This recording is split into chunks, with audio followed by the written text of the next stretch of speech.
there is no right, if you look at the Constitution of Kenya and the laws we have in this country, to be gay, to be a lesbian, to be transgender, or to be queer, which is what the Q stands for in LGBTQ. To the contrary,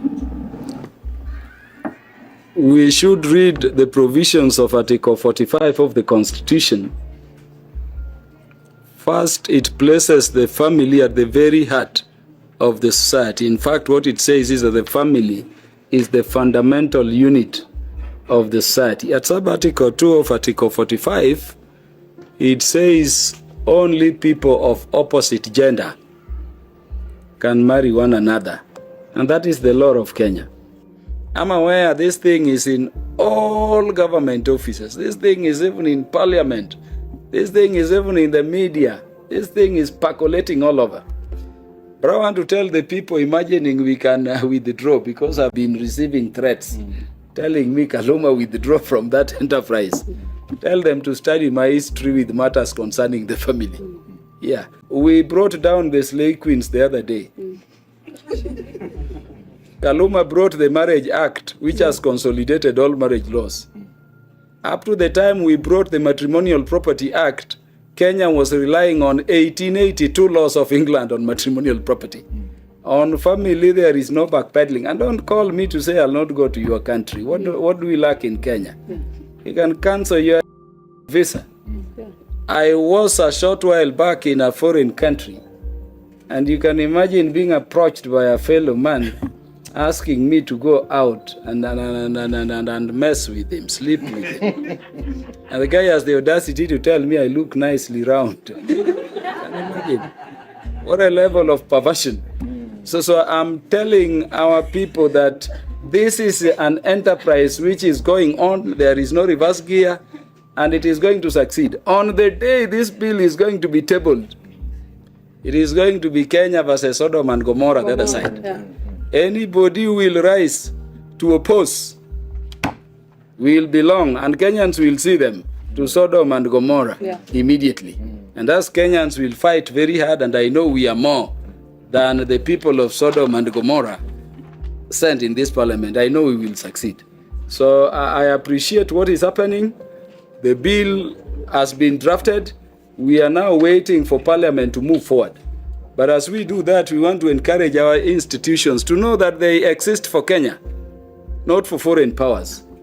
Do you find it any coincidental that determination by a majority of the bench members in the Supreme Court was handed down when the First Lady of the United States of America was arriving in Kenya? It's not a coincidence. Is it coincidental that then you see her giving us some 16 billion for hunger? This hunger of ours, which makes people think our moralities can be bought. Why don't we have measures to end it? And remember, imagine even if you are a child, the Supreme Court rightly says these things are criminal acts in Kenya. They're not just sins. But then the Supreme Court goes ahead and says that the association of these criminals still has to be registered. What are you talking about? What a contradiction. It's like telling convicts, murder convicts, you can register murderers association. What will stop terrorists from approaching the NGO's board to say we also want to be registered? It will stop rapists from saying we can now be registered. We are going back to that Supreme Court, and I'm encouraged by the position taken by the churches. Because people think you cannot appeal to the Supreme Court, but you can go back for a relook, review. And I take courage in the fact that only 3 judges of the Supreme Court decided so.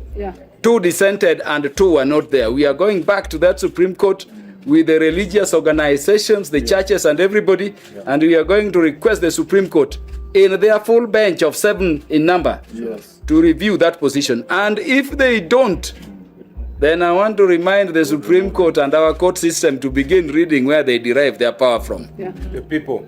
They are exercising the delegated power of the people of Kenya, not some perverts or their external funders.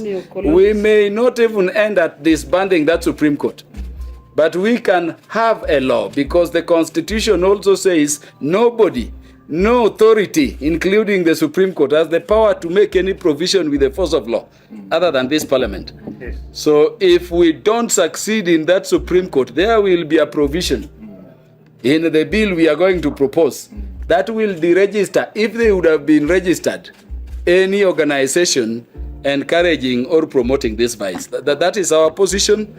We want the education sector to work around it. We want the law enforcement to do their work. And we want everybody to be on the alert, more so for their children.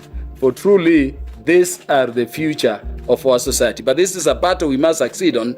And it's a battle that anybody pushing it down our throats will never win. If it is what will make Kenya poor, I don't think Uganda is any poorer, Yes, yeah. having passed it. Yes. I've read the constitution. People are saying, what right? What we are saying is that we will arrest you if you engage in these criminal acts in Kenya. Correct. And when we take you to court, we will give you your right to fair hearing. Yeah, that's the right.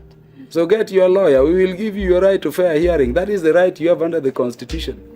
If you mess up with your bodies, you hurt yourselves in those unnatural behavior, we will treat you subject to your paying for it. Yeah. We cannot treat you for free because you have a right to Medicare. Yeah. But we need to protect our system so that the society really is sanctioned. I'm very happy with my church, the Catholic Church. And I'm very happy with the other religious organizations, including the Muslims, the Hindus.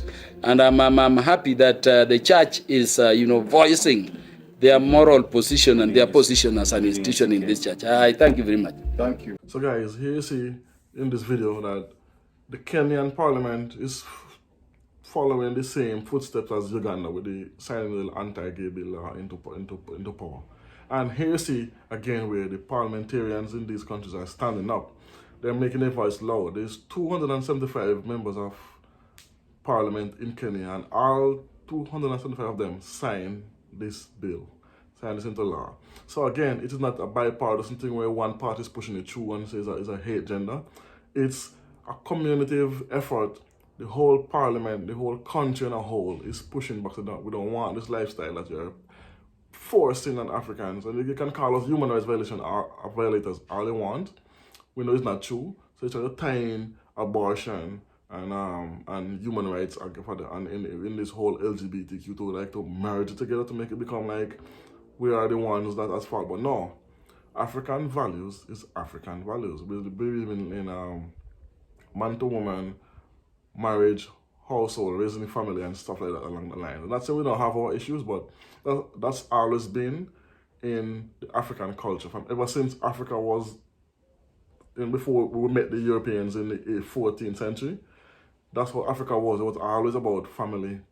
We never have this anti-marriage or this anti-women policy, and they're trying to cancel. Right now, they're trying to cancel out women on a whole. So this whole transgender thing, and man can be a woman and all this Nancy story that's they're trying to force on people through it. And more and more African countries is pushing back and they're standing tall on this. They're not whispering it and they're not saying, oh, what America gonna do? No. They're saying it bold, regardless of sanctions, regardless of personal attacks and specific members of parliament, because they're doing it already, sanctioning them, taking away their visas. As the gentleman here said, he don't have no reason to go in the States or in Europe. He have everything he wants is on the continent of Africa, and we all know this. Everything that you need is in Africa. But they try to paint a narrative that, no, you need to go into Europe or to the States to see a better life. No, Africa is the place to be right now. And he's saying, even if the Supreme Court try to slap this down, they're going to take it to and disband it. He's going to take it parliamentary-wise. They're going to take steps to make sure this is not forced down their throats. Anyway, I like these.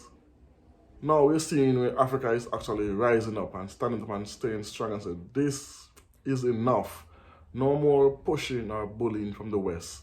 Regardless of who you are, we are who we are, we have our own values. And as some of them are what is being preached now, our values are not for sale. Those days are done. Leave us be. We can rule our own countries. We can set our own laws. We don't need your aid money. What you're trying to threaten us with.